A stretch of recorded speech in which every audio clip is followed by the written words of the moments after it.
എന്താണ് cerebral palsy അതായത് CP? കുട്ടികളുടെ തലച്ചോറിലുണ്ടാകുന്ന തകരാറ് മൂലം പേശികളുടെ പ്രവർത്തനങ്ങൾ തടസ്സപ്പെടുകയും അതുമൂലം ചലനത്തിനും ശരീരഘടനയ്ക്കും ഉണ്ടാകുന്ന പ്രയാസത്തെയാണ് CP എന്ന കണ്ടീഷനായി പറയുന്നത്. ഒരു ഡെവലപ്പിംഗ് ബ്രെയിൻ, അതായത് ഗർഭസ്ഥ ശിശുവായിരിക്കുമ്പോൾ മുതൽ ജനനശേഷം 2 വയസ്സിനുള്ളിൽ കുട്ടികളുടെ ബ്രെയിനിനുണ്ടാകുന്ന എന്തെങ്കിലും കാരണങ്ങൾ കൊണ്ടുണ്ടാകുന്ന വീക്ക്നെസ് കൊണ്ടാണ് ഇത് ഉണ്ടാകുന്നത്. ഗർഭാവസ്ഥയിൽ അമ്മയ്ക്കുണ്ടാകുന്ന ഇൻഫെക്ഷൻ, പനി, ബ്ലീഡിംഗ് അല്ലെങ്കിൽ ഏതെങ്കിലും മരുന്ന് കൊണ്ടുള്ള സൈഡ് എഫക്ട്സ് എന്നിവ ഇതിന് മറ്റൊരു കാരണമാണ്.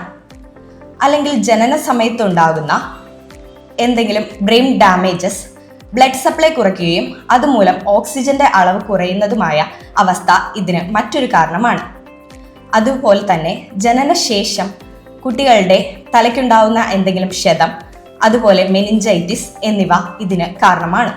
ലോകത്തിലെ കണക്കുകൾ പ്രകാരം 1000-ൽ 1 മുതൽ 3 കുട്ടികൾക്ക് വരെ സെറിബ്രൽ പാൾസി കാണപ്പെടുന്നു. CPയുടെ ലക്ഷണങ്ങൾ എങ്ങനെ മനസ്സിലാക്കാം?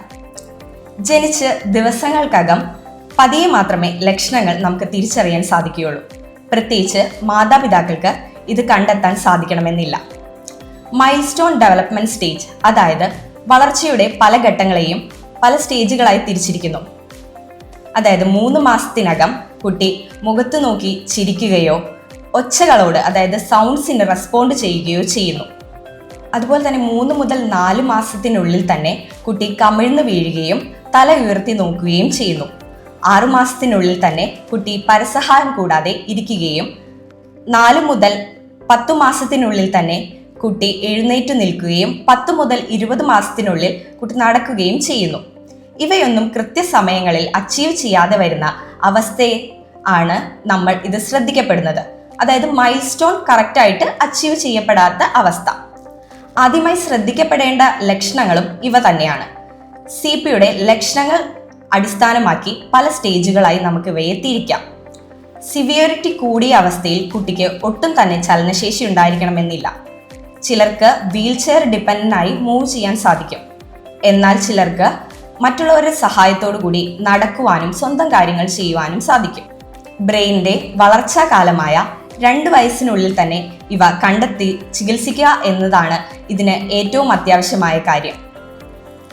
അങ്ങനെ ചെയ്യുന്നതിലൂടെ ഒരു പരിധിവരെ നമുക്ക് ഇവയുടെ ലക്ഷണങ്ങളെ കുറയ്ക്കുവാൻ സാധിക്കും. ബ്രെയിനിന്റെ വളർച്ചാ കാലമായ 2 വയസ്സിനുള്ളിൽ ഇത് കണ്ടെത്തുകയും അതിനുവേണ്ട ചികിത്സ നൽകുകയും ചെയ്യുന്നത് CPയുടെ ലക്ഷണങ്ങൾ ഒരു പരിധിവരെ കുറയ്ക്കുന്നതിന് സഹായകമാകുന്നു. അതിനേറ്റവും അത്യാവശ്യം നമ്മളിത് നേരത്തെ തിരിച്ചറിഞ്ഞ് കുട്ടികൾക്ക് വേണ്ട ചികിത്സകൾ നൽകുക എന്നതാണ്.